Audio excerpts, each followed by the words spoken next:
প্রিয় শিক্ষার্থী বন্ধুরা, আজকে নতুন একটি টপিক নিয়ে আমরা আলোচনা করব। খুবই গুরুত্বপূর্ণ একটি বিষয়, সহজে ধ্বনি এবং বর্ণ নিয়ে যে কিভাবে আমরা সহজে মুখস্থ করতে পারি। আমরা জানি আমাদের ব্যঞ্জন বর্ণ আছে কয়টা? আমরা জানি ব্যঞ্জন বর্ণ আছে 39টা, আর স্বরবর্ণ আছে কয়টা? স্বরবর্ণ আছে 11টা, টোটাল মিলে হচ্ছে 50টা। এখন এই 50টা বর্ণের উচ্চারণ আমরা সহজে শিখবো। আজকে কিছু গুরুত্বপূর্ণ যেগুলো আমাদের বিভিন্ন পরীক্ষায় এসে থাকে সেগুলো আমরা আজকে সহজে মজা করে শেখার চেষ্টা করব।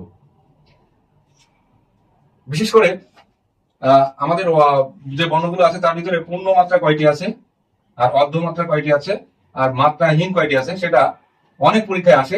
এটা আমরা সহজে মুখস্থ না করে কিভাবে আমরা কৌশলের মাধ্যমে করতে পারি সেটা আমরা সহজে আজকে শিখি। বন্ধুরা, এখানে পূর্ণ মাত্রা আছে কয়টা? 32টা, আর অর্ধমাত্রা আছে 8টা, আর আছে মাত্রাহীন আছে 10টা। এটা আমরা কিভাবে কোন কৌশলে আমরা মুখস্থ করতে পারি আমরা সহজে সেটা একটু শিখি। যেমন যদি আমরা বলি তোরে 8-10টা কিল মারে তোর 32টা দাঁত ফেলে দিব, এটা যদি আমরা বলি যে 8-10টা কিল বা ঘুষি দিয়ে তোর 32টা দাঁত ফেলে দেবো, 32টা দাঁত ফেলে দেবো। যদি এই বাক্যটা আমরা মুখস্থ করতে পারি তাহলে সহজে আমরা পূর্ণমাত্রা কয়টা, অর্ধমাত্রা কয়টা, মাত্রাহীন কয়টা সহজে আমরা বের করতে পারি। যে 32টা দাঁত বলতে কি, যখন একটা মানুষের সবগুলো দাঁত ওঠে তখন সেটা 32টা হয়। তাহলে 32টা মানে কি? পূর্ণ। তাহলে 32টা মানে কি হবে? পূর্ণ দাঁত। মানে 32টা দাঁতই মানে পূর্ণ দাঁত। তাহলে পূর্ণমাত্রা কয়টা? 32টা। তোর 8-10টা ঘুষি মেরে তোর 32টা দাঁত ফেলে দেবো মানে কি? 32টাই পূর্ণ। মানে পূর্ণ মাত্রা কয়টা হবে? 32টা। ক্লিয়ার? আর অর্ধ 8 উচ্চারণ করতে গেলে কেমন হয়? আধা থেকে অর্ধ। তাহলে 8 মানে অর্ধ। অর্ধ মানে কয়টা? 8টি। তারপর হচ্ছে মাত্রাহীন, আর একটা বাকি থাকে সেটা হচ্ছে মাত্রাহীন, সেটা হলো 10টি। তাহলে আমরা একটি বাক্য মুখস্থ করলে সহজে আমরা এটা একদম কনফিউশন ছাড়াই আমরা কিন্তু অ্যান্সার করতে পারি। অনেক সময় এটা ভুল হয়ে যায় আমাদের, পূর্ণমাত্রা কয়টা, অর্ধমাত্রা কয়টা, মাত্রাহীন কয়টা। যদি এই বাক্যটি আমরা মুখস্থ করতে পারি সহজে আমরা এখান থেকে অ্যান্সার করতে পারবো। বন্ধুরা, এটা বহু পরীক্ষায় শতবার এসেছে। এইখান থেকে যে মাত্রাহীন বর্ণ কয়টা, অর্ধমাত্রা কয়টা, মাত্রা যুক্ত কয়টা, এখান থেকে আমরা সহজে শিখতে পারি। এছাড়া আমরা আরো গুরুত্বপূর্ণ কিছু বর্ণ এবং ধ্বনি আজকে শিখবো। আমরা তো জানি যে বর্ণ কাকে বলে, অক্ষর কাকে বলে, বা শব্দ কাকে বলে। খুবই ছোট ছোট একটা বিষয়। শব্দ কাকে বলে? যখন এক বা একাধিক বর্ণ বা এক বা একাধিক ধ্বনি একটা জায়গায় মিলিত হয়ে যখন একটা অর্থ প্রকাশ করবে তখন সেটাকে শব্দ বলতে পারি। যেমন যদি আমরা বলি এখানে বন প্লাস ধন সমান কি হবে? বন্ধন।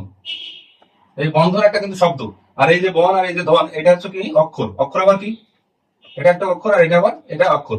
এই যে দুইটা অক্ষর মিলে হয় কিন্তু একটা বন্ধন। কারণ অক্ষর কি? এক প্রয়াসে উচ্চারিত, এক বা একাধিক ধ্বনি মিলে একটা কি হবে?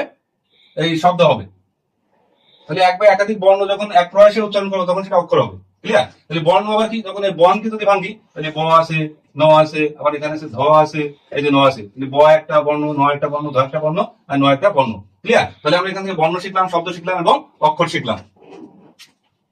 প্রিয় বন্ধুরা, এখন আমরা শিখবো যে এখানে যে মানুষের এখানে দেওয়া আছে একটা চিত্র, এটাকে বলা হয় সাধারণত বাক যন্ত্র। কি বলা হবে?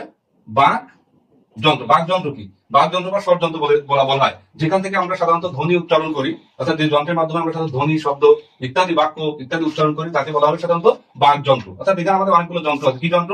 যেমন আমাদের একটা ইঞ্জিন যখন চলে তখন সেই ইঞ্জিনের ভিতরে কিন্তু অনেক কিছু থাকে।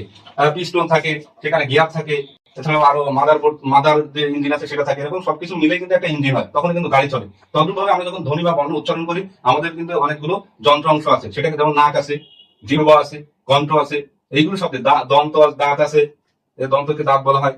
এগুলো দাঁত আছে, জিহ্বার অগ্রভাগ আছে, দাঁতের অগ্রভাগ আছে, মূর্ধন্য আছে, জিহ্বা মূল আছে। এগুলো সবগুলো মিলে কিন্তু আমরা বর্ণ বা ধ্বনি উচ্চারণ করে থাকি। এই জন্য এটাকে আমরা সাধারণত এক কথা কি বলতে পারি? বাক যন্ত্র। এটা খুবই গুরুত্বপূর্ণ। এটা কিন্তু কোশ্চেন এসে থাকে বিভিন্ন